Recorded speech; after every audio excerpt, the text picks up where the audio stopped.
Good day and greetings to all participants of Interpore 2023 conference. It is an honor to be presenting our work on the Pore-scale simulation of the effect of interfacial viscoelasticity in low-salinity water flooding. I am Ahmad Reza Kamani, worked with Dr. Shahabayatullahi and Dr. Hassan Mahani on my Master of Science thesis at the Sharif University of Technology, Iran. I am glad to share our insights and findings with you. Our presentation will be divided into 4 sections. Firstly, we will provide a short literature review of past research works to develop our research methodology. Secondly, we will discuss our research method, including the simulation techniques and models used. Thirdly, we will present our result, which will provide insights into the role of interfacial viscoelasticity in low-salinity water flooding. Finally, we will conclude our presentation by summarizing our findings and discussing their implications. Our presentation today focuses on the injection of low salinity water into oil reservoirs as a means of increasing oil recovery efficiency. This method is more affordable, efficient, and environmentally friendly, making it an attractive option for the industry. Despite various proposed mechanisms for this process, there is still no universally accepted mechanisms. Therefore, more research works are ongoing in this field. The proposed mechanisms can be categorized into 2 groups: fluid-fluid interactions and rock-fluid interactions.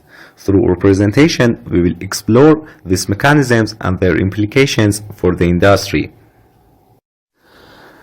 Alvarado and his co-workers in 2014 investigated the effect of injected water salinity on fluid shear viscoelasticity. Through their experiments, they discovered that injecting water with varying salinity levels of sodium sulfate into the oil-bearing zone resulted in change in the elastic modulus, which they presented in this graph.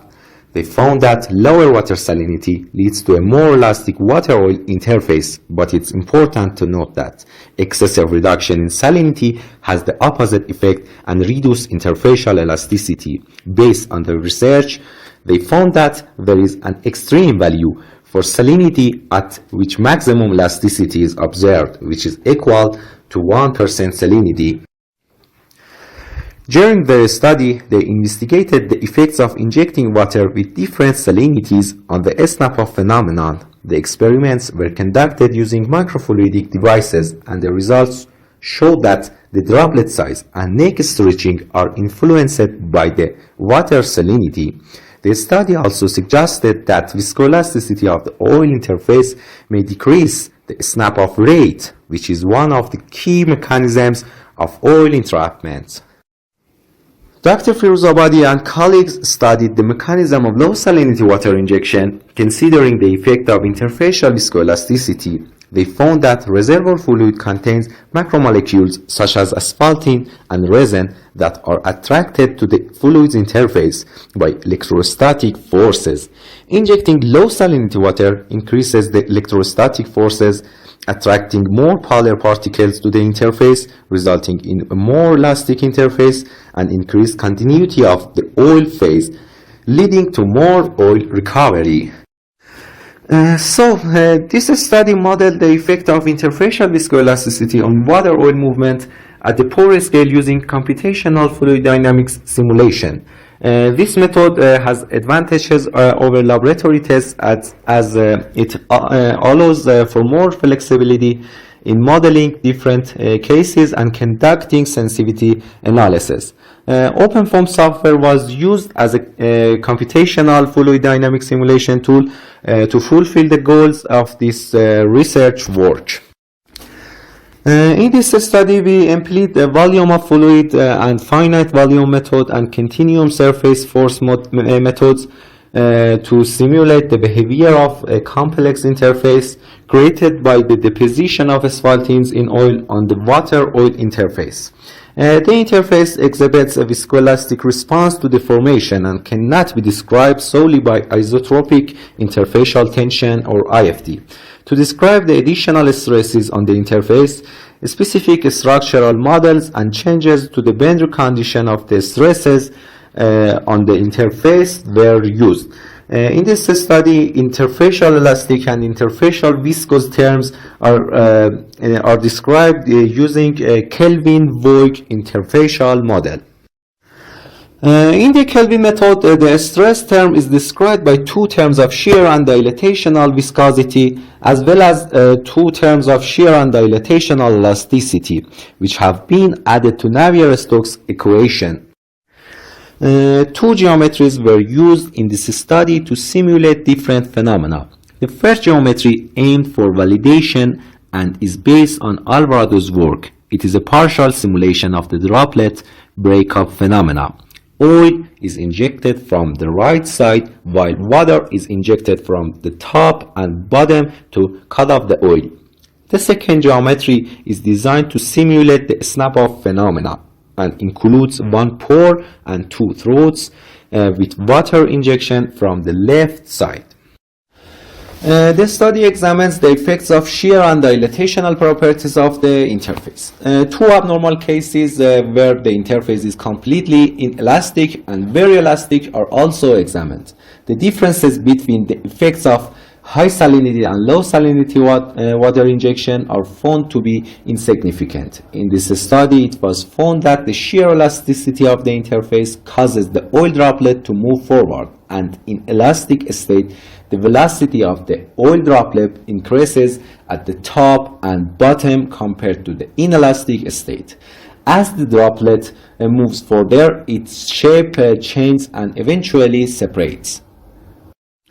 The study also examined an abnormal state with an increased elastic properties of dilatational and found that it stretched the droplet in the throat region, preventing it from breaking and giving it more time to come up. This study showed that this effect becomes more pronounced by time. In this section, the study focuses on two unusual regions with high and low elasticity for the interface, followed by water injection to investigate the effect of shear viscoelasticity. As the interface becomes more elastic, the oil drop moves forward without affecting the length of the oil drop in the throat, resulting in more oil removal in a fixed time. This in turn causes the trapped oil droplet to be smaller and less oil to be trapped in the single pore system. The increase in dilatational elasticity prevents the oil droplet from breaking in the throat and increases the length of the droplet. In fact, it gives more time to the system to move the oil to the outside. For a general review of all recently mentioned cases, the ratio of the amount of trapped oil to the amount of oil in the pore when the water reaches the throat is measured and shown as a percentage in the graph.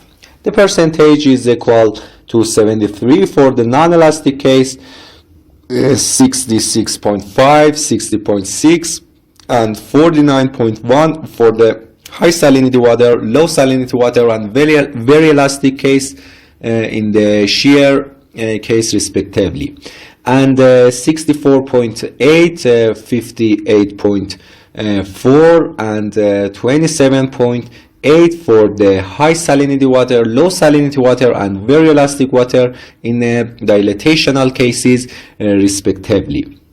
To investigate the effect of low salinity water, assuming the viscoelasticity of the shear and dilatational interface, we have seen a decrease of 5.9 and 6.4% respectively in the trapped oil droplets by changing from high to low salinity water.